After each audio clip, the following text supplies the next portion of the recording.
I think that bad things are going to happen to your life, and everyone watching, this is the sad truth of it. You could be a sad winner or a sad loser. So go and win every day. So I don't remember ever having any money or anything good. I've had my ups and downs in life. You know, the path to success isn't one big straight graph on its way up. Everyone who hears these words of mine and does them will be like a wise man who built his house on the rock. And the rain fell and the floods came and the winds blew and beat on that house, but it did not fall because it had been founded on the rock. And everyone who hears these words of mine and does not do them will be like the foolish man who built his house on the sand, and the rain fell and the floods came and the wind blew and beat against the house and it fell, and a great fall it was. My dad dying was the hardest part for me and Andrew to go through ever.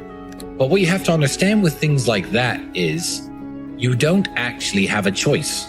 People say this all the time, like, how did you deal with that? It's like, well, what was my alternative? Bring him back to life? There is no way out of it. You can either, and people say this all the time, oh, my mother's got cancer, she's going to die in 6 months. What do? I say, enjoy the next 6 months with her. There are lots of situations in life where your hands are tied.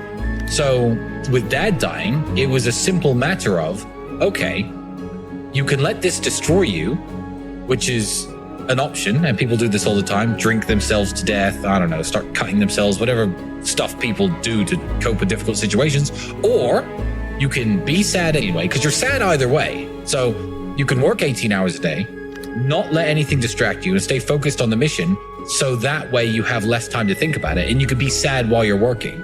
And then, you know, when you start to come to terms with everything, you've got millions of dollars, as opposed to, oh, I've come to terms with everything, but I'm in a rehab clinic. But there was the year when I was living in that flat in Dunstable, when I couldn't afford the electricity. That year, I think for the entire 12-month period, me and Andrew made probably less than 7 or 8 grand total. So we ran out of electricity. We put an extension wire in the hallway and ran it into the apartment to charge our phones and our computers and stuff. Yeah. And you couldn't close the door because the wire was too thick.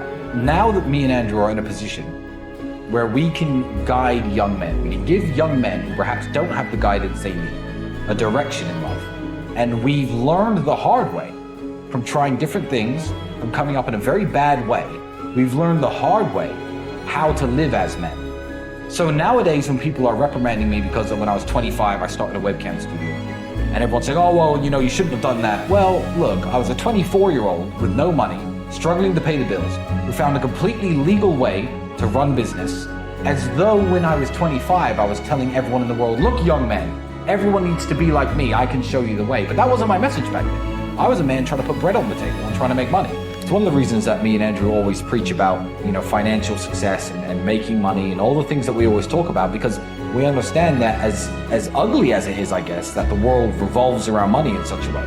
It's not just the world, it's your relationships, your marriages, your family, the dynamic you have with your kids. It all revolves around money in one way or another, because it can make things a lot better, and money can also make things a lot worse, but being broke is harder than being rich.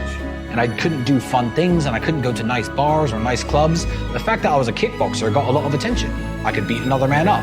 Sure, I was broke, girls liked that. I always had pretty girlfriends. So what are you doing right now?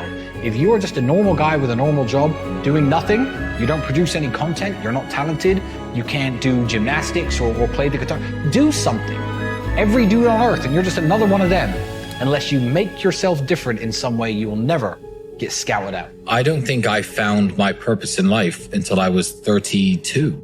So I feel like my purpose in life now is to set a good example for young men in a world that doesn't have any good examples. I don't think everyone is going to reach that level of enlightenment with their mission. And I don't think everyone should, because when I was 28, when I was 29, I was very happy. I was perfectly happy, having not found what my purpose in life is. And you know what? I may think I know my purpose in life now. When I'm 40, I may realize it was actually something else and find something else.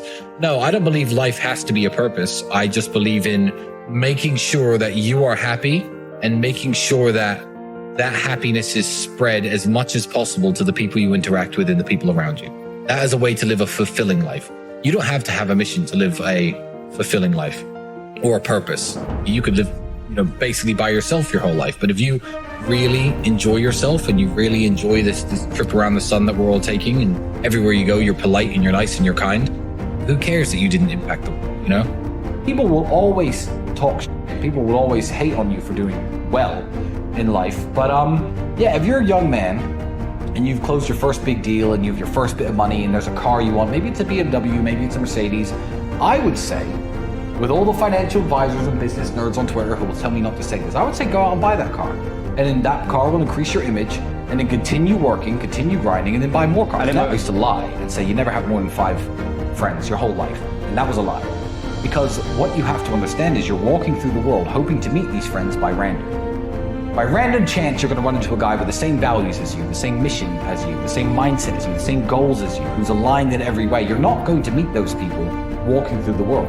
But I now have at least 30 real friends, 35 real friends, who I call my real friends. Before I was 28, I certainly had more hard times than good times. Absolutely. The last few years have been exceptionally easy. Even this one, where they sent me to jail, it's fine. Justice has to be done, and God is going to make sure justice gets done. I'm going to make sure justice gets done. And even if they drop the case tomorrow, that's not justice. 15 months of my life, 3 months in jail, this many months on house arrest, the amount of money I've lost, my reputational damage. If they drop the case tomorrow, is that justice? I'd be more mad if I didn't go to prison with him. I'd feel like, I've taken all the good from being associated with Andrew, and, he builds me up and I build him up. And for him to be sitting in jail without me, it would just feel wrong. So I'm not even mad about it. I'm the opposite of mad about it. I'm glad they roped me in with it. I'm glad they said guilty by association. I'm glad they throw me in jail with him. And if they frame him for real and send him back, they better send me back too, or I'll break myself in. If you're gonna walk around the world running your mouth all the time about what you are and what you think you are, eventually something's going to come along in the world and test you. If you walk around saying I'm the baddest man on the planet, I can beat anyone up on earth, one day someone in the street is going to be like, you're the guy who thinks he can beat anyone up, and punch your lights out. I don't speak as much as Andrew, but I do say I'm a very strong-minded person. I always preach to young men, if you're going through hardships, you need to deal with it like a man, continue your training, stay focused. And it just felt like God gave me an opportunity to prove to myself, above all else, as well as to everyone else who listens to me, that I am actually what I say I am. So coming out of jail, I'm almost grateful for the experience, as hellish as the environment was. So I don't want to change anything about my current situation. So if I could go back in time and change anything in my past, I wouldn't. I'm very happy where I am.